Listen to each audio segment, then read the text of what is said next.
নবীর সিনা চাক হয়েছে, পৃথিবীর কোন নবীর সেটা হয় নাই। সুবহানাল্লাহ। দুইবার হয়েছে এটা বিশ্বনবীর জীবনে। হালিমাতু সাদিয়ার বাড়িতে যখন দুধ পান করতে গিয়েছিল তখন হয়েছিল, আবার মেরাজের রাতে হয়েছিল। উম্মে হানির ঘর থেকে চলে সাইয়েদনা জিবরাইল বিশ্বনবীকে হাতিমে কাবায় শুইয়ে দিলেন।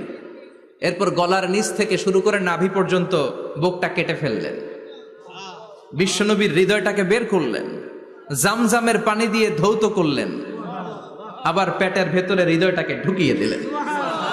দিস ইজ কল্ড শাক্কে সাদার। উর্দু ফার্সিতে বলে সিনা চাক, ইংরেজিতে বলে ওপেন হার্ট সার্জারি। সুবহানাল্লাহ পড়বেন না? আমাদের অনেকের ওপেন হার্ট সার্জারি হয় না, গলা থেকে নাভি পর্যন্ত কাটা, সেলাই করে দিলে আবার বাঁচে। এটা বিশ্বনবীর সিনা চাক থেকে আবিষ্কার হয়েছে। পড়েন আল্লাহু আকবার।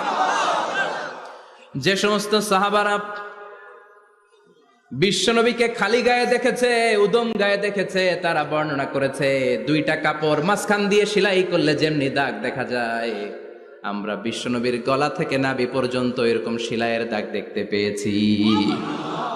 শাক্কুস সাদর, special status of the last Messenger Muhammad সাল্লাল্লাহু।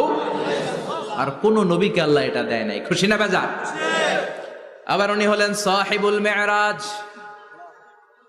উনার মেরাজ হয়েছে, আর কোন নবীর হয়েছে নাকি? কথা বলেন। বিশ্বনবীর হৃদয়টা বড় ভাঙা, কলিজার টুকরা স্ত্রী খাদিজা নাই, যাকে সবচেয়ে ভালোবাসতেন, সবচেয়ে প্যার করতেন, যাকে মাহাব্বাত করতেন।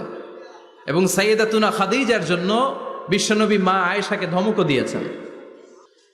সাইয়েদাতুনা খাদিজার কথা যখন বিশ্বনবী বলে বেড়ায় মা আয়েশার কাছে, খাদিজার কথা বললে মা আয়েশা বলতেন, ও নবী, কোন জাহিলি যুগে এক বুড়ি মহিলার সাথে আপনার বিয়ে হয়েছিল, মরে গিয়েছে, কবরে শুয়ে আছে।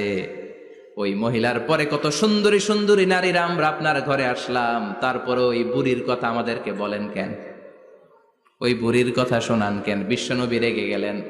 সাইয়েদাতুনা খাদিজাকে বুড়ি বলার কারণে বিশ্বনবী মা আয়েশার চোয়ালটা এইভাবে চেপে ধরেছে। কোনদিন স্ত্রীর গায়ে হাত তোলেননি, শুধু এই একবার খাদিজাকে বুড়ি বলার কারণে মা আয়েশার থুতনি চেপে ধরেছিলেন। আল্লাহু আকবার। আবার বিশ্বনবী বলতেন, রুজিকতু হুব্বাহা, খাদিজার ভালোবাসা আল্লাহ আমার হৃদয়ে ঢুকিয়ে দিয়েছে। আবার বিশ্বনবী দোয়া করলে বলতেন, ও আল্লাহ, ওই কিয়ামতের ময়দানে যেদিন বন্ধু বন্ধুরে চিনবে না, বাবা ছেলেরে চিনবে না,